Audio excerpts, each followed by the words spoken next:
What's going on, everyone? On this episode of the Atlantic Files, we are talking about the Chicago Bulls. We're talking about the Boston Celtics, who are already crumbling, and Marcus Smart calling out his own teammates. And we got some more to talk about from some surprising teams like the Washington Wizards and the Charlotte Hornets. So without further ado, let's get into it. The following podcast is part of the Underdog Sports Podcast Network. For advertising information or to find more great podcasts, visit us at www.theunderdogsports.com and follow us on Twitter at RealTheUnderdog.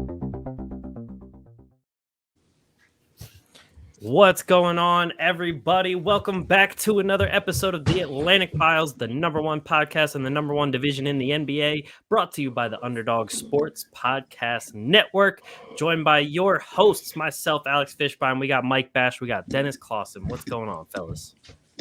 What's going on? Hi. So, great to we be got here. a lot to talk. Good. I'm glad. We got a lot to talk about here because your guys' team underperforming a little bit right now.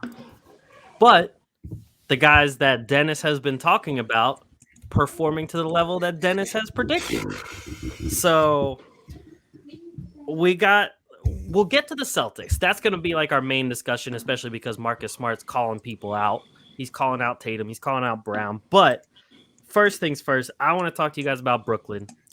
Harden and KD, probably more specifically James Harden. What needs to change? Does Harden need to change something? Does the supporting cast need to change? Does Steve Nash need to play different people? What needs to change for Brooklyn? Nothing. James Harden will be fine. He's a guy that, he's a slow starter, but he'll play himself into better shape. He'll be more aggressive, and the numbers will come. You're starting to see it already as the Nets have won a couple in a row. Like, they're fine. They're fine. I'm not worried about Harden. Yeah, he might not put up 30 a game anymore because he's not getting the same calls he's getting, and he's 32 years old instead of 29 years old. But I'm not worried about James Harden. Not worried about the Brooklyn Nets. The only thing I'm worried about is if we can get Kyrie Irving back. But otherwise, I'm not worried. I mean, the at least good thing to go along with what you're saying is that, according to BovadaSportsbook.com, the Brooklyn Nets are still the favorites. They're still plus 260 to win the championship. So, I mean, I get it. It might not be time to hit the panic button just yet, but I don't know. What do you think, Dennis? Yeah, we have to realize that these guys are still going through growing pains. Harden wasn't healthy for a lot of the summer. He didn't have the chance to condition his body the way he normally would. Everybody likes to make jokes about Harden's shape, but he's for a guy who's, quote unquote, not in shape, he's still playing pretty damn well. And he's not getting the amount of foul calls he was getting, which I think now we're at a point where there's a lot of foul calls that he could be getting that their referees are purposely not calling. I don't know if purposely is the right word, but they're not calling them because they want to make sure that the rule is enforced, even though they're missing a lot more fouls that they should be calling. So right. Harden's game was predominantly made up of let's get to the basket, let's draw a foul, and let's make our free throws. The other night it was against Indiana. He went 16 for 19 from the free throw line. That was he had a triple-double. That was a classic James Harden-esque performance. That was the type of performance that we're used to seeing out of him.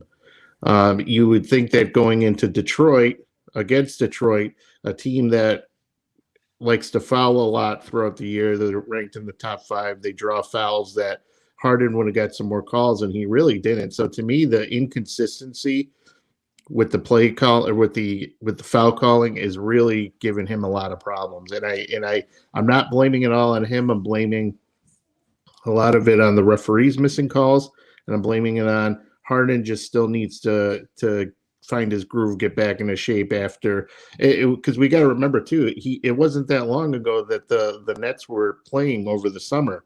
He didn't have his typical off-season recover. So he's slowly starting to look better. And I think they won 2 in a row. They're progressing in the right direction.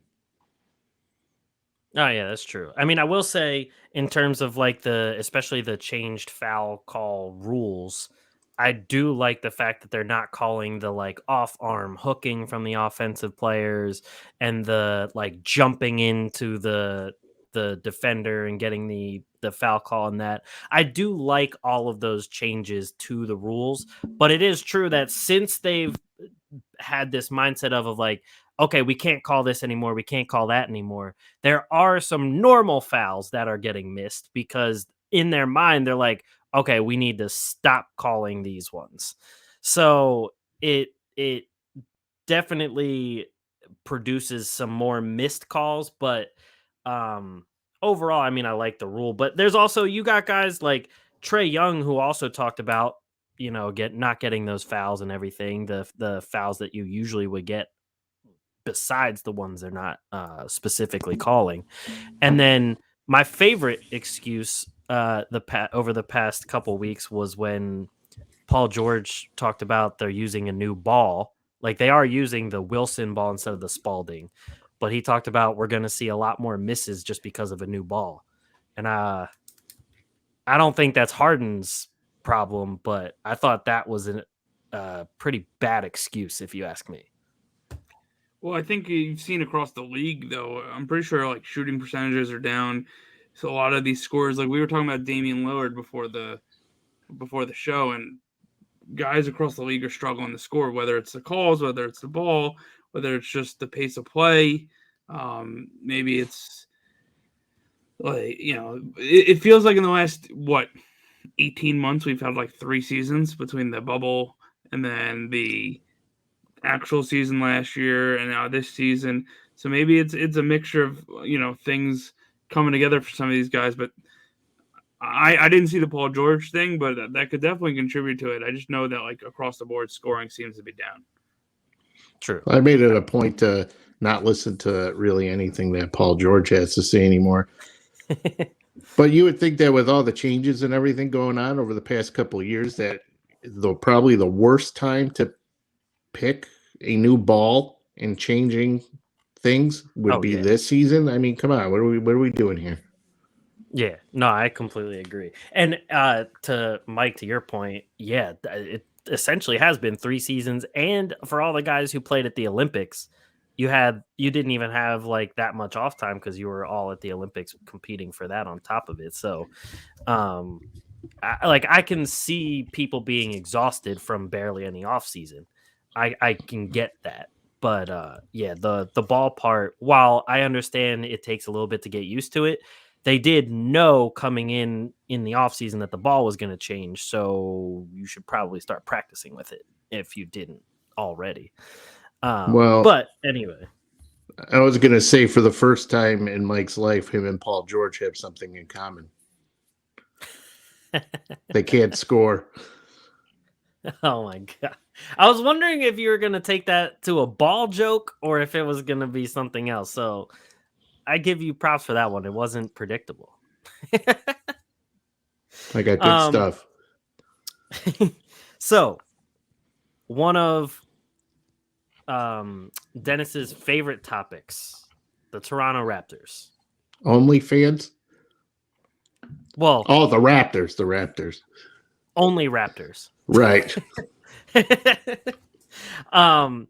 They're on a hot streak. They've won a few in a row now. Scottie Barnes looking good, even though right now he's not playing. He missed the last game, and I think he's doubtful for the next game because of a thumb injury. Probably just them saying, look, we're not competing at this point, so just take it easy. But OG Anunoby looking good. Scottie Barnes looking good. Even their other rookie, Banton, looking good. Fred VanVleet is getting back into the groove of things as well. I mean, does all of this with Toronto make Siakam expendable now? Do they try to trade him for some kind of star player if it can get them that? Or do they ride out with Siakam once he comes back and go through the season seeing if they can compete with him? I don't think he's expendable. I think he fits right into the way that Toronto plays. Toronto has really embraced this like positionless basketball. They, other than Van Vliet, who's their clear leader, veteran presence, he's a great player. I'm not trying to diminish his value as a player, but other than them, you got Anunoby, Barnes, Achua, Boucher, Birch. When Siakam comes back, Siakam, that's their main like core right there. I know I'm missing some guys, but they're all like 6'7", 6'8", 6'6". They can all play multiple positions.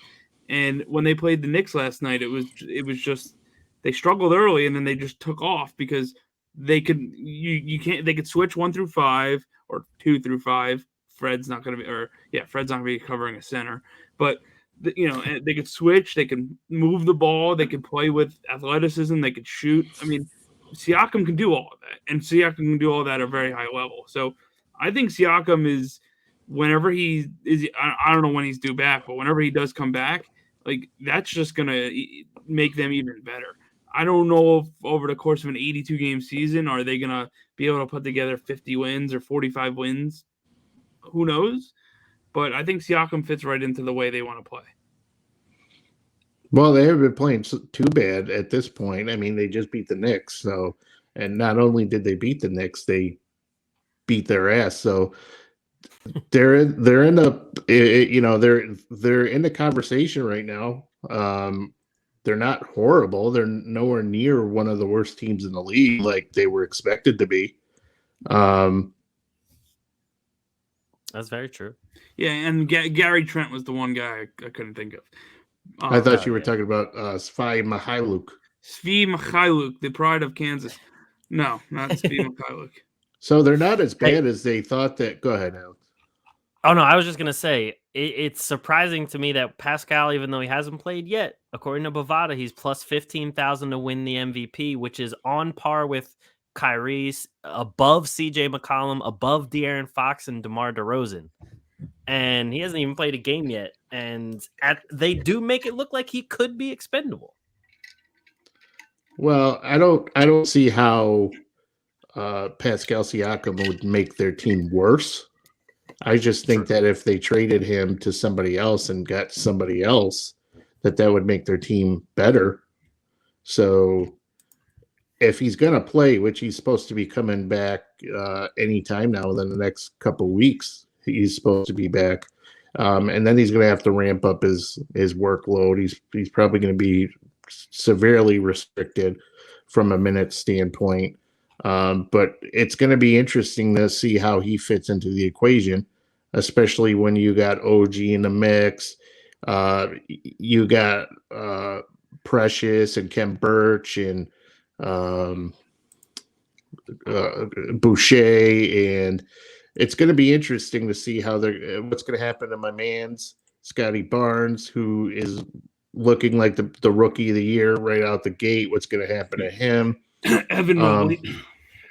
No, I'm not going. He does not. Evan Mobley does not look better than Scottie Barnes does right now. Scottie Barnes looks like he's on a completely different spectrum.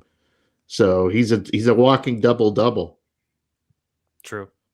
I'm not. If you ask me, top 3 for rookie of the year is definitely Suggs, Barnes, and Jalen Green. Well, what about? I mean, does Duarte get any conversation? Where Mobley, Wagner? What are you guys talking about? I didn't say Wagner had one good game.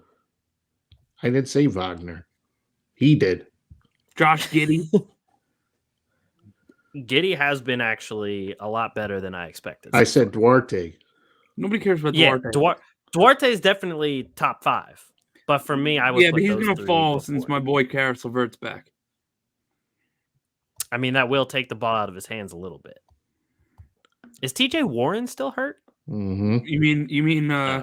You mean Bubble Jordan? Exactly. Oh God. But I just think with Siakam, if there is a time to trade him, I think this would be your time to do so, especially because you see how good the team is without him right now, so you know they can at least stay afloat. And if you No, could get you what? No, I was going to say I could completely disagree with that, because if you're going to trade him, you want him to come back, play well, be healthy, and then his trade stock goes up, and then that's when you trade him. You don't want to trade him coming off an injury. Oh yeah, no. I worded that poorly. I mean like this season would be the one to trade him, because like you see what the team has done without him. If you bring him back, he plays well, his value goes up, and your team you still know is good without him. So then if you could trade him for a better, especially a better 5, because they've never really had like a solid center for a long time. I mean, when they won the championship, that was with Marc Gasol and Serge Ibaka, and Ibaka was playing out of his mind at that point, and they were putting him at the 5 a good bit. Valanciunas, it was 10 times better than Marc Gasol was. Oh, I agree, but I'm just saying, like, Valanciunas wasn't there for the championship. It was Marc Gasol. Who I also want to point out that Valanciunas is playing out of his mind. And when I was talking about how stupid the Grizzlies were for trading him, I caught a little flack. I get it. I mean, I can tell you who gave you the flack. I get it, Dennis. You got one call right. I got one call wrong. It happens. Everyone makes mistakes. So far, it's been a little bit more than one. So far, pretty spot on. Like Dennis Stradamus. I can see the future. Look where the Bulls are sitting. I mean, Dennis, I'm sorry. What place are you in fantasy basketball? That's the only thing you have, and it's injuries. True. And I will just say real quick, especially because we're talking about what Dennis is saying, and we were talking about the Raptors. According to Bovada for Rookie of the Year, the top 3 are Jalen Green, Scottie Barnes, and Cade Cunningham. And then after that, you got Mobley, Duarte, Giddey, and then Suggs. So, Mobley's but those three have the highest chances by a good margin. Cade Cunningham ain't looking like nothing right now. I mean, that's true. His first couple games have been pretty rough so far. I mean, they're not playing him on right now. They're not playing him on, back-to-backs. And he, one of the 2 of back-to-back outings. He's and here's how stupid Dwayne Casey is. Dwayne Casey had no idea that Sadiq Bey was even on the injury report leading up to the matchup against the Bucks. And then when they asked him about a potential minutes restriction for Cade Cunningham, he had no idea about that either. I mean, this guy is like so out of touch with what the hell's going on. Like, and I said it before that this is probably going to be Dwayne Casey's last season in Detroit, and so far he's pretty much doing everything that he shouldn't be doing. Oh yeah, I think the whole leaving Toronto and then Toronto getting a championship after he left kind of affected him more than people think it did. Well, it shouldn't. He sucks. That's why. I mean, well, yeah. I was gonna say, especially because at Detroit he's not doing well at all. So, I mean, but if you look at Nick Nurse ain't really impressing anybody either. I was watching. I mean, he's not. He's expendable. I mean, he's definitely looking expendable right now. That's for sure. So, but moving on from the Raptors, you brought up the Bulls. The Bulls are in first. The Bulls have been looking good. What do you want to take a victory lap now? Do you want to talk about how good they are? Can we wait till like Thanksgiving before we talk about victory laps? I mean, come on. I'll give Dennis credit. The Bulls do look good. I'm not gonna lie. My buddy's a big Bulls fan, and I texted him yesterday. They look good, and then they went down 19, ended up coming back winning the game. But The Bulls look good. I'm not gonna lie. Lonzo's shooting the hell out of the ball. DeRozan is mid-range king. Vucevic is doing his usual stuff, and Levine's putting big numbers up. The Patrick Williams injury hurts a little bit, but you know who they started giving some playing time to yesterday? Io DeSumo. That's what I told you when they drafted him in the second round. I told you I liked Io DeSumo. He's a all Big Ten player last year. I think the Bulls. I can firmly say now the Bulls are probably going to make the playoffs and probably be a top 6 seed in the East. Probably. Most likely. Most Definitely. likely. The Bulls, Definitely. the Bulls are definitely making the playoff. You want me to say definitely? Yeah.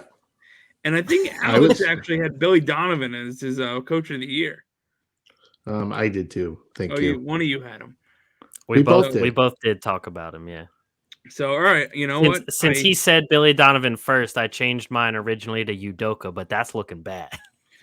Yeah, you want to know something? Every time I see him on TV, I'm like, that's your boy right there. I think of you automatically, and then I think of how wrong you are when you're talking. You just got caught up in the hype. Admit it. It's okay. I did. Honey, it's okay. It's fine. Oh, God.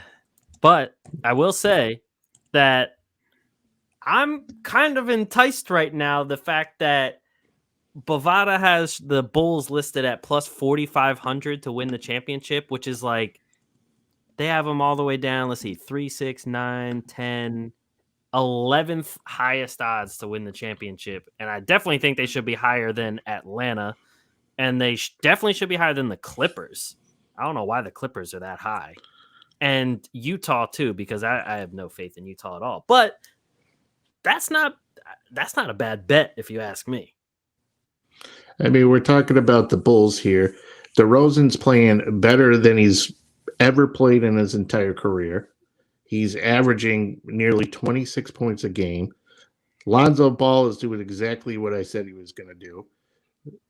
And why it's working so well is he's taking less shots. He's focusing more on the things he does well, which is defensively, rebounds, passing, playmaking, leading things.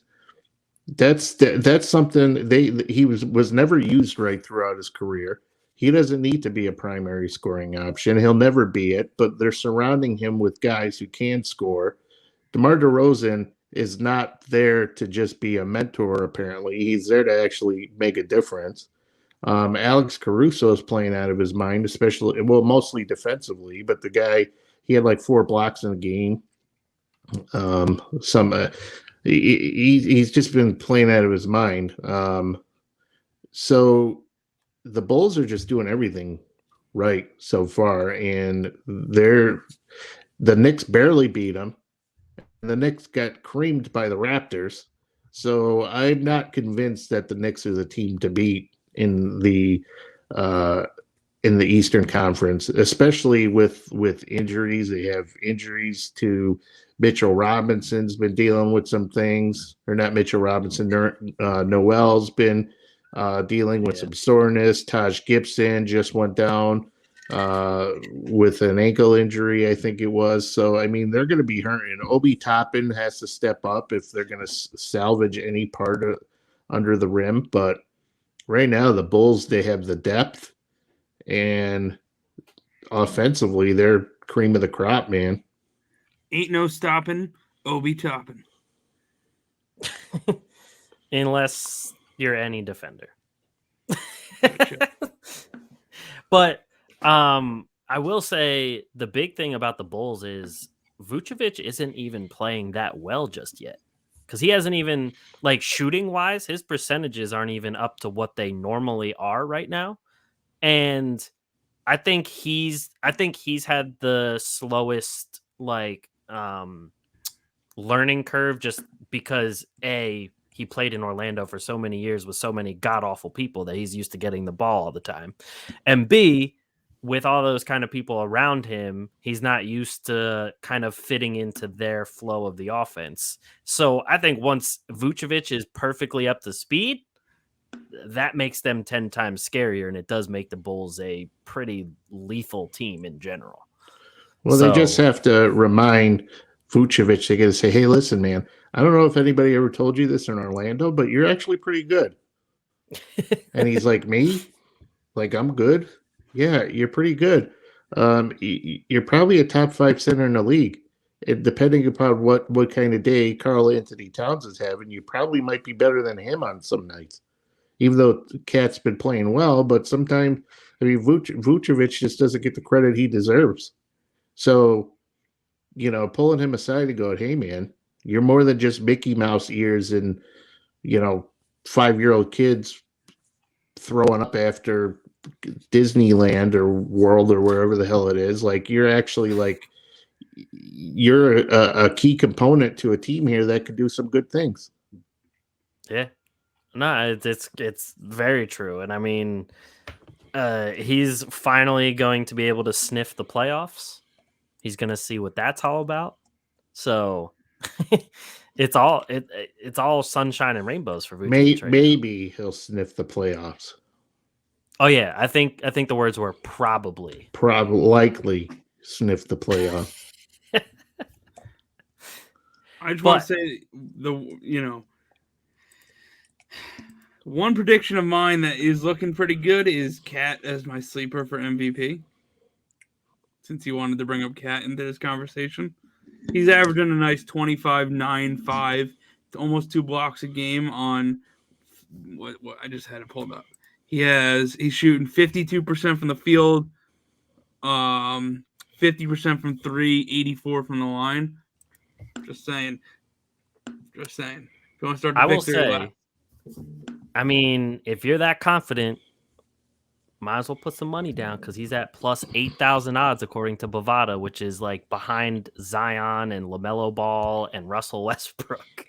So, unfortunately for me, Bovada is not available in New Jersey. But if you want to put that bet in for me, you can do it. We can make it work. But anyway, so real quick, wrapping up with the Bulls, though. I mean, the real test. The Bulls started off. They beat a bunch of crappy teams. Okay, they beat Detroit, New Orleans, Detroit again, Toronto. Lost to the Knicks by barely. They beat Utah, and then they beat Boston, who absolutely sucks. And so now they got the real test. If they get through this gauntlet coming up, I will do a victory lap because they got Philly on tap twice. Then they have the Nets. And then they have the Bucks in there, don't they? They have Dallas, Golden State, and then once they get through those 5 teams, okay, if they win three of those at least, I'll do a victory lap. But if this is really going to be the test of how good the Bulls are, I would imagine that they would split something with the Sixers. Dallas, okay. I mean, it's Dallas. They can, but then they get they're heading out west for a road trip, starting with the Clippers, and then the Lakers, and then Portland, then Denver. So they have a pretty tough time coming up here. So we'll see how things go. But right now they're looking fantastic. True. Yeah, that'll definitely be their biggest decider of what this team is really made of. So should be interesting to see. So let's move on. We brought up the Celtics a couple times, especially with the what are you watching, Mike? Oh, that was me. I'm sorry. Yeah. I didn't know that was I thought that was one of you guys. I had an ESPN tab open and it started playing. I'm sorry about that. No, you're good. Is that copyrighted? Can we play that? Whatever. Who cares? We're good. I couldn't really even make out what they were saying. So we brought up the Celtics, especially because, like you guys said, the Bulls beat the Celtics when they were down by almost, I think, close to 20. Came back and beat them. Marcus Smart called out Jayson Tatum and Jaylen Brown in the post-game interview. He talked about, he's like, I just want to play basketball. He said that every team knows that Jaylen Brown and Jayson Tatum are going to get the ball. They're going to try and score. And every team is making their Exactly. Every team is making their game plan against him. And he's like, there's only so much he can do to help by getting pushed down to the corner and told to just stay there as Jaylen Brown and Jayson Tatum go ISO ball, hero ball every single time. Since then, there's been a lot of stats that have been brought up. Jayson Tatum and Jaylen Brown are both in the two of the worst players with the lowest assist totals that have the highest usage percentage and most field goal attempts. And on top of that, Jayson Tatum has had the ball the most in crunch time so far this season and has shot, I think it was 18% with 4 turnovers and like 1 of 5 from 3-point or something like that. So personally, I think Marcus Smart is correct because they are hogging the ball, but at the same time, they kind of need to because the rest of the team isn't that good. And I feel as though Marcus Smart actually brought it up in a post-game press conference because it seems as though he tried calling them out in the locker room and face-to-face and nothing happened. So he's like, screw it. I'm just going to say it in my interview. And I find no fault in that, to be honest. They don't want to get their ass kicked. I think that the Celtics need to start looking for the Time Lord a little more because that's what's no, I'm kidding. I'm trying to follow my fantasy team. It's just weird, man. The Celtics would ever since the post, not since the post Nets trade, but ever since they got Tatum and Brown, they've always had all this talent. You're always like, all right, the Celtics are going to turn it on. The Celtics are going to turn it on. And it just never. You see Tatum and Brown are clearly, Tatum's clearly a top 5, top 8 player in the league. And Brown's not that much farther behind him, maybe top 25 on a good night. He's a top end player in the league. You have 2 guys a day. You think, all right, you get a couple other players, fill their roles. They should be able to win games left and right. And here they are. They're struggling. They're up 19 on the Bulls, and they lose in the second half. I mean, well, I don't know what's going on there. Is it Ime Udoka? Is it I think they overpaid Marcus Smart. That was the first thing. I think Marcus Smart is all he is Patrick Beverley with a little more draft capital. And that's hindering them a little bit. They could have gotten a little better of a player. They're still trying to use Horford. He's playing okay, but Robert Williams is their big man of the future there. And they're just it's like you said, the rest of the team after that is not very good. What I don't know what they could do to fix it. There's no you're not making a major trade 6 games into the season, but I know what they can do to fix it. Trade for what? Trade for Bradley Beal? Ben Simmons. I was gonna. Well, that would help, but I feel like the timing on this is just the stars are lining up with, which was another one of Dennis Stradamus's predictions, which was that Bradley Beal was going to end up in Boston. Now it's kind of coincidental that things have come out recently about Tatum and Beal. They've been talking, and we knew that, but this is starting to get brought up a little bit more again. In addition, now we got Marcus Smart, who has a pretty generous contract, which would match up pretty well with kind of match up enough to put obtaining Bradley Beal in the equation. So I think things are set in motion that this is where things are leading. So it could happen. We probably got a couple months at most, but I feel like this thing is going to happen. I mean, I wouldn't be surprised if there's some sort of trade coming in general, even if it's just a trade to get some better role players. No, honey, no. The Bradley Beal, there's not any trade that's coming other than Bradley Beal going to the Celtics. It is happening. It will happen.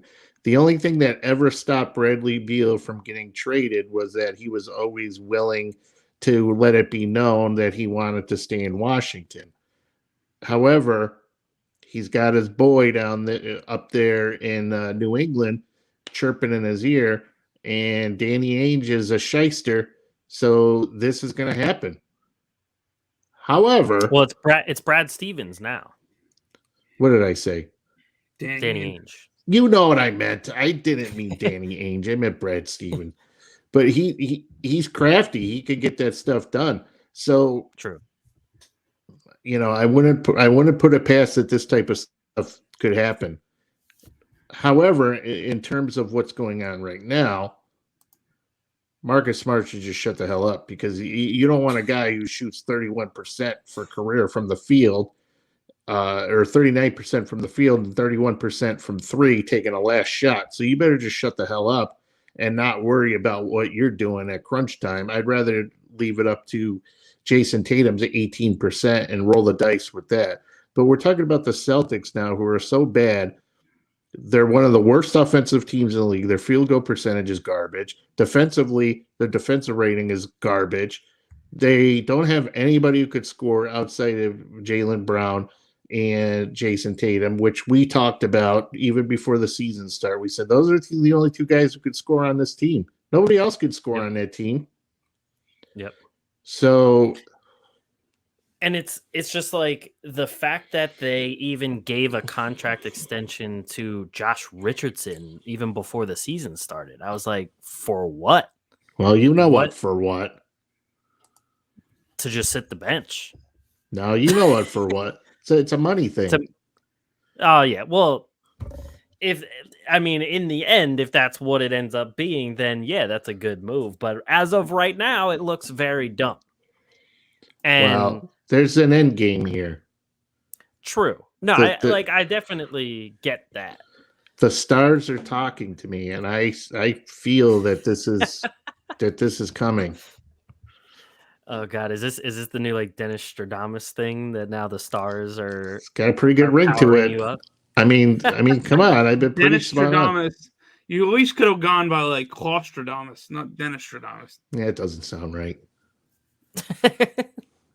I mean, just give me a break. I mean, how about I can only be right so much, guys. But I mean.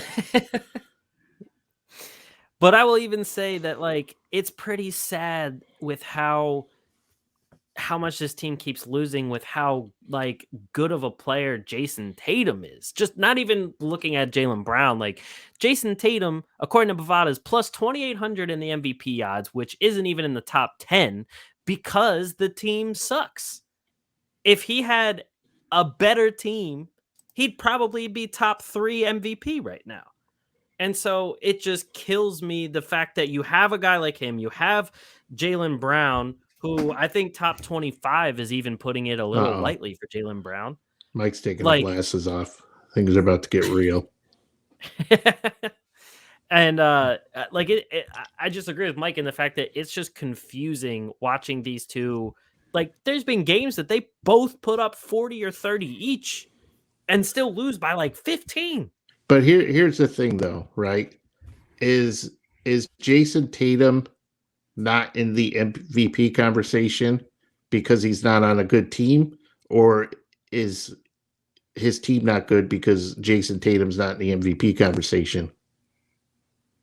I think it's because the team isn't good. They never give MVP to somebody lower than like a 5 seed. My point is, what I'm trying to say, Mike's clueless, so I got to explain what I'm talking about here. If you remember all the best players in the league throughout the years, Jordan, LeBron, all these guys, Harden went to the Western Conference Finals pretty much by himself with Chris Paul. That guy made himself the MVP. And you know what? They played iso ball at that time with Harden. True. But you want to know something? The difference, iso ball could work. You just got to have a guy who is James Harden, who made himself the MVP. Jayson Tatum is not at the level yet to where he could be taking on an entire team by himself. He's not that kind of player yet. Could he be eventually? No, but he's got to step it up a little bit. Yeah, Because the best players don't shoot where you're going with 18%. Yeah, of course you do. Because the best players don't shoot 18% at crunch time. Yeah. No, that's very true. That part's definitely inexcusable, especially if you continue to take the shots as if you're the number one guy and call yourself the number one guy. If you don't play like the number one guy, then are you really the number one guy? Well, So, in some ways, Jaylen Brown's been playing better. I mean, on the scoring end, at least. I mean, Tatum is a better all around player, but so far Brown has taken a step and is actually, and that's even coming off of COVID. that's true. Yep, that's a good point. So I know to to hit one of our last topics here, we brought up Bradley Beal, and the one thing is Bradley Beal right now might not even want to be traded because the Wizards are doing better than the Celtics are. The Wizards even look better than the Celtics do. So my question for you, what was that? Said that one last. I mean, definitely is a strong possibility that it won't. But why? They got Spencer Dinwiddie. Yeah, it's not Spencer Dinwiddie I don't trust. It's just anything associated with that team. Yeah, they're very hard to trust, even when they had good players. So my question to you guys is, Charlotte Hornets also doing well. They're also a younger team, more upstart kind of team. Which team is the more for real team? The one that's going to actually make, at least have a chance of making some noise in the playoffs. It might even get past the first round. Charlotte. Charlotte is one of the most fun teams to watch in the league right now. And I think as they grow, as they come together and mature a little more, as you know, they're a young team. But I think as the season goes on, they're going to grow. They're going to learn how to close out games better. They're going to learn how to, keep leads and grow leads and be a better basketball team. But man, Melo and Bridges is a fun duo in Charlotte. You even got PJ Washington. I think they brought in Mason Plumlee, right? He's playing good for them as their veteran big man. Kelly Oubre, he's inconsistent, so that's hurting. But they hadn't had Terry Rozier from the first 5 of the first 6 games or 4 of the first 6 games. So you're going to get more stability when you get a guy like Rozier back. But I personally think LaMelo is one of the best players in the league, and he just does everything. Yeah, he can be a little wild with his shots sometimes, but he makes them. So, True. LaMelo is great. PJ Washington going a little bit because Dennis traded for him in Dynasty, so of course he's going to struggle. But no, they're a fun team. They're a young team. Maybe not this year. I'm going to put them in the. I think they'll make the playoffs this year. I think they're that good, but I don't think they're going to make a deep run. So maybe they get out of the first round if they get the right matchup. But I like what I see in Charlotte. I think Charlotte is. I've told you guys off the air that I like Cleveland as a team in the future. I think Charlotte's right there too. I think both teams have good young cores, and LaMelo Ball is going to be one of the primetime players in this league in short order. So, I like what's cooking down there. I will say real quick too, we kind of were taken aback last week when Josh Hayes talked about how LaMelo Ball was his MVP pick. But the more I see LaMelo Ball play, I'm like, I don't think this season, but he could definitely be an MVP soon. And I mean, you have, according to Bovada, you have Miles Bridges at second highest odds for most improved player. You have LaMelo Ball in the top 15 to 18 range for MVP already. That's pretty big time for a young team like that. Well, if you look at their schedules upcoming, the Hornets, they got Golden State, Sacramento, LA, both LA teams, Memphis and New York. Okay. But then Washington, they have Toronto, which Toronto's been playing well. I don't see them beating Memphis. I don't see them beating Milwaukee. Cleveland could get tricky on them. So I could see. I don't even know why we're even lumping the Hornets into the same conversations as the Wizards. The Hornets are leaps and bounds a better team than the Wizards are. The Wizards are so bad that Rui Hachimura doesn't even want to play there. He's been absent. So you have that. Spencer Dinwiddie is probably regretting ever signing with that team. Bradley Beal can't wait to get the hell out of there. So yeah, the Hornets are a far better team. The Wizards are garbage. The Wizards are going to fall off the radar here pretty soon. Bradley Beal is going to be packing his bags and going to eat a lobster roll up in New England, and that's about it. So LaMelo Ball is he's like his brother. He's fantastic. Like he's a great player. He's honestly at this point, the way Luka's been playing and how good LaMelo Ball's been playing, I think LaMelo Ball might end up being a better player than Luka Doncic is. Oh, that's a spicy take. I hear voices. I mean, that's something that I think more and more, honestly, is becoming pretty realistic too, especially because, I mean, when you look at LaMelo Ball play, his pace is usually faster. I would say LaMelo Ball is probably more athletic than Luka Doncic too. And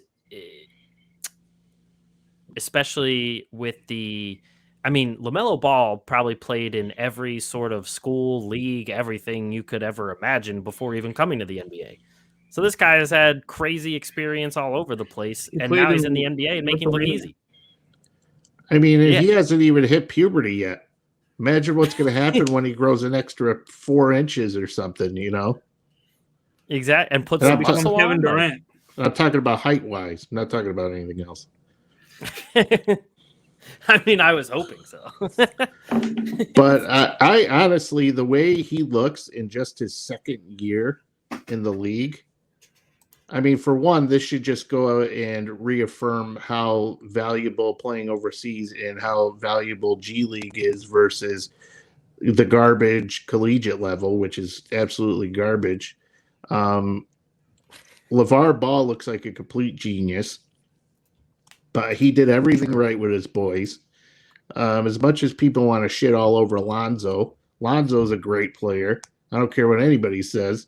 And as much as they want to, LaMelo Ball, he might piss people off and, might not be the most popular guy in the world, but this guy's a real deal.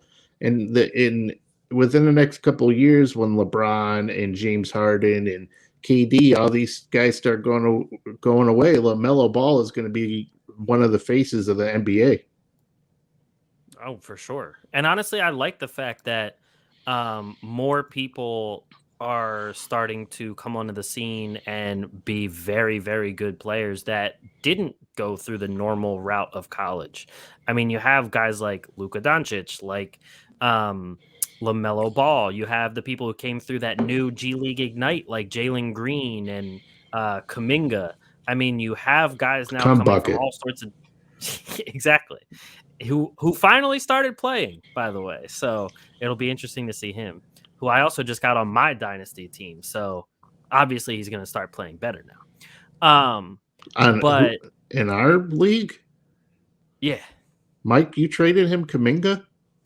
No, I traded Kuminga to Tommy Stacks, who then traded Kuminga to Alex in the CJ McCollum trade. CJ McCollum deal.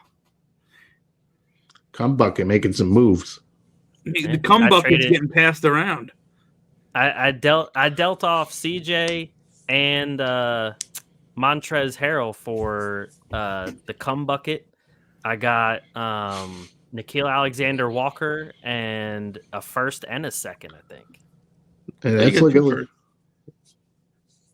No, you didn't get two. I thought you got two first, but it is what it is. Oh yeah, no. But either way, these guys coming from different places, I think, just makes it more fun because you never know like what people are going to be coming to the league with in terms of talent. Especially overseas talent has gotten leaps and bounds better than it used to be. So it's just cool to see all these different people. I'm just waiting for the cum bucket to explode. I mean, he's got a lot of potential. I mean, he looked good in the summer, you know. He is on the team with the Splash Brothers. So there's a lot of jokes that could happen. Enough for today. But yes, I think that is all for us. Unless you guys have anything else you would like to say before we end it. That's not cum bucket related. Water ice. Dennis can't even talk right now. So.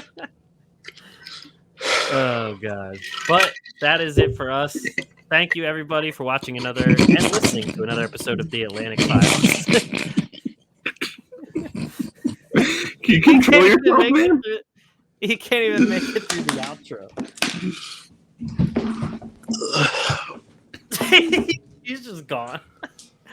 But that's it for us. Thank you, everybody, for listening to another episode of the Atlantic Files, the #1 podcast on the #1 division in the NBA, brought to you by the Underdog Sports Podcast Network. As always, make sure you subscribe, like, rate, review. We appreciate it. And we'll catch you guys next week. Peace.